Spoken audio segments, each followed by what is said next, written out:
হিদায়াত আল্লাহ তাআলা কাকে দেন? হাদিসের মধ্যে আছে মাইয়ুরিদিল্লাহু বিহি খায়রান ইউফাক্কিহু ফিদ্দীন। আল্লাহ তাআলা যার ভালাই চান, কল্যাণ চান, মঙ্গল চান, তাকেই দ্বীনের বুঝ দান করেন। কাকে দেন? যার কল্যাণ চান, মঙ্গল চান, হিদায়াত, তাকেই দ্বীনের বুঝ দান করেন। দ্বিতীয় কথা হলো হিদায়াত দান করবেন তাকে, যে ব্যক্তি হিদায়াত পাওয়ার জন্য, হিদায়াত বুঝার পরে মানার জন্য প্রস্তুত হবে, আল্লাহ তাআলা তাকে হিদায়াত দান করবে। আর যে ব্যক্তি হিদায়াত বুঝার পরে মানার জন্য প্রস্তুত হবে না, তাকে আল্লাহ হিদায়াত দান করবে না। এই দুই কথার উদাহরণ হলো দুইটা। নবী করিম সাল্লাল্লাহু আলাইহি ওয়াসাল্লাম যখন নবুয়তি পাওয়ার পরে দ্বীনের দাওয়াত দেওয়া শুরু করলেন, মক্কার মধ্যে সবচেয়ে বড় দুশমন হলো দুইটা। মনে রাখেন, দুইটা। সবচেয়ে বড় দুশমন হলো দুইটা। এক নম্বরের বড় দুশমন হলো ওমর, দুই নম্বরের বড় দুশমন হলো আবু জেহেল। এক নম্বরের বড় দুশমন কিভাবে হইল? একবার মক্কার এক হল ঘরের মধ্যে বৈঠক বসলো যে আব্দুল্লাহর পুত্র মুহাম্মদ নতুন ধর্মের প্রচার করে, আমাদের বাপ দাদার ধর্মের চুলকালি দিয়ে, সুতরাং তার ব্যাপারে একটা ব্যবস্থা নেওয়া হোক। সেই বৈঠকের মধ্যে অনেকজন অনেক কথাই বললো। কেউ বললো তাকে দেশ থেকে তাড়িয়ে দেওয়া হোক, তাকে ঘর থেকে বের করে দেওয়া হোক, তাকে বনবাস দেওয়া হোক। তো অনেক প্রস্তাবই অনেকে দিল, কিন্তু কোনোটা গ্রহণ করলো না। আবু জেহেল, কাফেরদের লিডার আবু জেহেল কোনো প্রস্তাব গ্রহণ করলো না, কিন্তু একজন বলল তাকে হত্যা করা হোক। এই প্রস্তাব আবু জেহেল মেনে নিল। কথা হলো, প্রস্তাব মনে মনে মেনে নিলেই বড় দুশমন হয় না, কিন্তু হত্যা করার জন্য রওনা হয়ে গেলে বড় দুশমন হয়। আবু জেহেল যেহেতু হত্যা করার প্রস্তাবকে মেনে নিল, তাই হলো দুই নম্বরের দুশমন। আর এখন আবু জেহেল বলল কে হত্যা করতে যাবে? কারণ কোন গোত্র যদি হত্যা করতে যায়, ওই নবীর বংশ, কুরাইশ বংশ তাদের প্রতিদান নিবে, কেউ সাহস করবে না। তাই আবু জেহেল বলল কে হত্যা করতে যাবে? এবার ওমর রাদিয়াল্লাহু তাআলা তখন মুসলমান হয় নাই, সে লাফ দিয়ে দাঁড়িয়ে বলল আমি হত্যা করতে যাব। তাহলে বোঝা গেল হত্যা করার প্রস্তাব মেনে নিলে বড় দুশমন হয় না, হত্যা করার জন্য রওনা হলে সে বড় দুশমন হয়। তাই এক নম্বরের দুশমন হইল ওমর, দুই নম্বরের দুশমন হইল আবু জেহেল। এবার ওমর যখন হত্যা করার, সংক্ষিপ্ত বলতেছি, ওমর যখন হত্যা করার জন্য রওনা হয়ে গেল, প্রতিমধ্যে যাওয়ার পরেই এক ব্যক্তি এক সাহাবীর সাথে সাক্ষাৎ। সাহাবী বলল ওমর তুমি কোথায় যাও? বলল ওমর আব্দুল্লাহর পুত্র মুহাম্মদের শের কাটার জন্য, কান্না কাটার জন্য আছি। উনি বললেন তুমি কোথায় যাচ্ছ? তুমি তো নিজের ঘরের খবরে রাখো না, তুমি আগে তোমার বোন আর ভগ্নিপতির খবর নাও। তিনি বললেন তাই নাকি? এবার তিনি নবীর রাস্তা ত্যাগ করে তার বোন এবং ভগ্নিপতির বাড়ির রাস্তা ধরলেন। তিনি যা দেখলেন সত্যিই বোন আর ভগ্নিপতি মুসলমান হয়ে গেছে। এবার তারা একজন শিক্ষকের কাছে কোরআন তেলাওয়াত করতেছে, বাকির দিকে আওয়াজ পেলেন। বোন অনেক চালাক ছিলেন, ওমরের যাওয়ার সংবাদ পাওয়ার কারণে, বুঝার কারণে দরজার ভিতর থেকে সবগুলো লুকাইতেছিলেন। সংক্ষিপ্ত বলি, এবার ওমর দরজা খোলার পরে বোনকে মারতে মারতে রক্তাক্ত করে ফেললেন। রক্তাক্ত করার পরে বোনের রক্তাক্ত চেহারা দেখে যখন মায়া লাগলো, বোনকে ডেকে বলল বোন তুমি কি করতেছিলে দাও।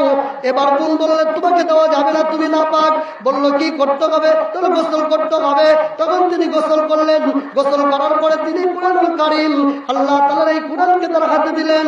দেওয়ার পরে তিনি পড়তে শুরু করলেন। আমরা পড়ি তাহা মা আনজালনা আলাইকাল কুরআনা লিতাশকা। এই সূরা যখন পড়া শুরু করলেন, পড়তে পড়তে অনেক দূর পড়লেন। পড়ার পরে চোখ থেকে পানি বের হলো। আর ওমর বুঝতে পারলো এই কোরআন কোন মানব রচিত কোরআন নয়, এটা আল্লাহ তাআলার বাণী, আল্লাহ তাআলার কালাম। তখন তার দিলের মধ্যে দ্বীনের বোঝ আসলো। ওমর ইতিপূর্বে কখনো যাচাই করার সুযোগ পাইছিল না, এই হলো তার প্রথম সুযোগ। প্রথমবারের মধ্যে যাচাই করার সুযোগ পেয়েছে। এবার বলল বোন আমাকে তার কাছে নিয়ে যাও।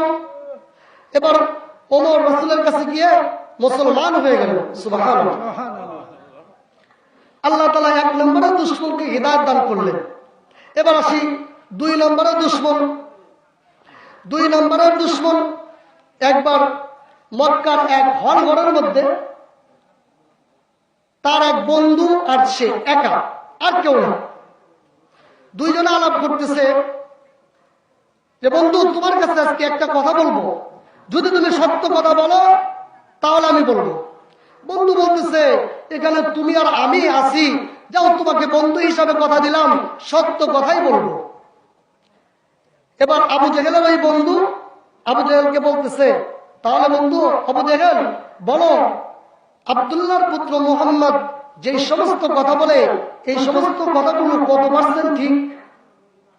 এবার আবু জেহেল বলতেছে আব্দুল্লাহর পুত্র মুহাম্মদ সাল্লাল্লাহু আলাইহি ওয়াসাল্লাম যতগুলো কথা বলে সবগুলো কথা 100 ঠিক।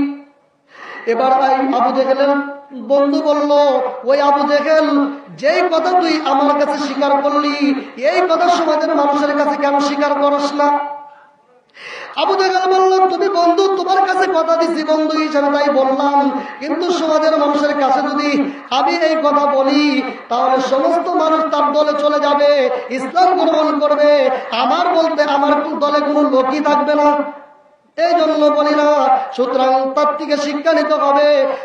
আজও পর্যন্ত ওই আবু জেহেল দুনিয়ার তুচ্ছ লোভ লালসার কারণে, নেতৃত্বের লোভের কারণে হিদায়াত গ্রহণ করতে পারল না। হিদায়াত কিন্তু বুঝতে পেরেছিল, কিন্তু হিদায়াত গ্রহণ করেন নাই, করার জন্য প্রস্তুত হয় নাই, তাই আল্লাহ তাকে হিদায়াত দান করেন নাই। বর্তমান দুনিয়াও যারা হিদায়াত বোঝার পরে হিদায়াত মানার জন্য প্রস্তুত হয়ে যাবে আল্লাহ তাআলা তাকে হিদায়াত দান করবে, আর যারা হিদায়াত বোঝার পরে মানার জন্য চেষ্টা করবে না আল্লাহ তাকে হিদায়াত দান করবে না। বুঝলেন নি? 1 নম্বরে দুশমন, 2 নম্বরে দুশমন। 1 নম্বরে দুশমনের বেলায় দোয়া কবুল হয়ে গেছে, আল্লাহ তাআলা হিদায়াত দান করেছে, কালেমা পড়ে মুসলমান হয়ে গেছে। শুধু মুসলমান নয়, ইসলামের দ্বিতীয় খলিফা হযরত ওমর ফারুক রাদিয়াল্লাহু তাআলা। আর আবু জেহেল হিদায়াত বুঝছিল, কিন্তু নেতৃত্ব চলে যাবে, দুনিয়ার লোভ লালসা, এই ভোগ বিলাসের মায়া ত্যাগ করতে পারে নাই, যার কারণে হিদায়াত নসিব হয় নাই। আজও পর্যন্ত আবু জেহেল লানতপ্রাপ্ত একজন মানুষ আজ পর্যন্ত আবু জেহেল নাম কারো রাখলো না, হিন্দুদের মধ্যে রাখে নাই, খ্রিস্টানরাও রাখে না, এত পচে গেছে। আর দ্বীনের কাজ করতে হলে আল্লাহ তাআলার হুকুম রাসূলের তরিকা অনুযায়ী করতে হবে। কারণ আজকে আমরা অনেক পীরের দরবারে যাই, পীরকে যাচাই করে নিতে হবে। যেমন আমাদের দেশের উত্তর অঞ্চলে বর্ডার এলাকায় এখানে তামাকের চাষ হয়। ঘটনা একটা কথা বোঝানোর জন্য বলতেছি, এখানে তামাকের চাষ হয়, তামাক খেতে পানি দিতে হয়। একবার তার তামাক ক্ষেত চাষ করছে, তামাক ক্ষেত চাষ করার পরে সেচ দেওয়ার জন্য কয়েক জমিওয়ালা মিলে একটা কূপ খনন করছে। তো জমিওয়ালা তার ছেলেকে সকালবেলা পাঠিয়ে দিচ্ছে। সকালবেলা পাঠিয়ে দিয়ে বলতেছে, বাবা যাও, ওই কূপ থেকে পানি উঠে তামাক খেতে দাও। খেয়াল করে শুনে, তামাক খেতে পানি দেওয়ার জন্য ছেলে বাড়ি থেকে সকালে গেছে। সকালে বাড়ি থেকে চলে গেল তামাক খেতে পানি দেওয়ার জন্য। পানি দেওয়া শেষ হয়ে যাবে 2 ঘন্টার মধ্যে, কিন্তু দুপুর গড়িয়ে যায়, ছেলে বাড়িতে আসে না। দুপুরে গিয়ে বিকাল গড়িয়ে যায়, তাও ছেলে বাড়িতে আসে না। এবার বাবা চিন্তা করে গেল, কি হলো, ছেলে কেন আসে না, ছেলে কেন বাড়িতে আসে না। এবার বাবা আস্তে আস্তে করে তামাক খেতের আলের পুরায় গিয়ে দাঁড়িয়ে দেখে ছেলের কোনো নিশানা দেখা যায় না। আস্তে আস্তে গিয়ে ওই কূপের ধারে দাঁড়াইল, যায় দেখে কূপের মধ্যে ছেলে পড়ে কাতরাচ্ছে। এবার বাবা বলতেছে, আর কোনো টেনশনের কারণ নাই, আমি যেহেতু এসে পড়েছি, একটা কোনো না কিছু ব্যবস্থা হবেই। এবার বাবা গিয়ে বাড়ির থেকে লম্বা একটা রশি নিয়ে, রশিটা এক হাতের মধ্যে বেঁধে রশিটা কুয়ার মধ্যে ছেড়ে দিচ্ছেন। বলছে, বাবা শক্ত করে ধরো, শক্ত করে মজবুত ভাবে যদি ধরতে পারো আমি তোমাকে ইনশাআল্লাহ উপরে তুলেই ফেলবো। আল্লাহ তাআলা যখন আমাদেরকে দুনিয়াতে ফেলে দিচ্ছেন, দুনিয়াতে ফেলে দেওয়ার পরে হিদায়াত নামক এই কোরআনকে দিচ্ছেন, কোরআনকে যদি আমরা মজবুত ভাবে ধরি, যেইভাবে মজবুত ভাবে ধরার কারণে কুয়া থেকে ছেলে বেঁচে গেল, কুয়াতে মারা গেল না, অনুরূপ ভাবে যদি আমার আপনার জীবনকে কোরআন সুন্নাহ অনুযায়ী কোরআনের সাথে সম্পর্ক রেখে কোরআনকে ধরি, তাহলে আমি আপনাকে আল্লাহ তাআলা বাঁচিয়ে দিবেন, জাহান্নাম থেকে বাঁচিয়ে জান্নাত দান করবেন। সুবহানাল্লাহ। এখন যাচাই করতে হবে। আপনি বলবেন আমি কি এত কিছু বুঝি নাকি, সুদা মানুষ, মূর্খ মানুষ, কে বলছে আপনি বোঝেন না? কোন জমিতে কোন ধান বললে কত ফলন হবে এটা আমি আপনি ভালো জানি, কোন সময় কোন ফসল বুনতে হবে এটাও জানি। কে বলছে আপনি জানেন না, আপনি বুঝেন না? আপনি তো অবশ্যই বুঝেন, কিন্তু যাচাই করতে হবে। বাজারে গিয়ে একটা লাউ কিনতে যান, লাউ দরকার 20 টাকা 50 টাকা, সেই লাউয়ের পিছন দিক থেকে চিন্তাইতে চিন্তাইতে লাউয়ের গা একদম ক্ষতবিক্ষত। 50 টাকার লাউ কিনতে গিয়ে আমি আপনি এত জাস্টিফাই করি, 50 টাকার সবজি কিনতে গিয়ে জাস্টিফাই করতে করতে লাউয়ের কান সারান। কিন্তু আমি আপনি যে পীরকে ধরবো, যেই আকীদার উপরে, যেই ঈমানের উপরে আমার আপনার জান্নাত জাহান্নামের প্রশ্ন, ওই পীরকে ধরার ব্যাপারে কি যাচাই বাছাই করতে হবে না? পীরকে ধরার আগে পীর যাচাই করতে হবে, সেই পীর কোরআন এবং সুন্নাহ অনুযায়ী আছে কিনা, দাড়ি তার আছে কিনা। কত পীর হয়েছে বঙ্গপীর, দাড়ি নাই, সেও নাকি পীর। সব পীরের অভাব নাই। সুতরাং সবাই কিন্তু আমার বন্ধ না, আল্লাহর ওলি আছে, যেখানে আছে সেখানে খুঁজে খুঁজে গিয়ে সম্ভব হলে তাদের হাতে বায়াত হয়ে কোরআন এবং সুন্নাহর উপরে চলার জন্য রাস্তাগুলো তাদের থেকে জেনে নিন।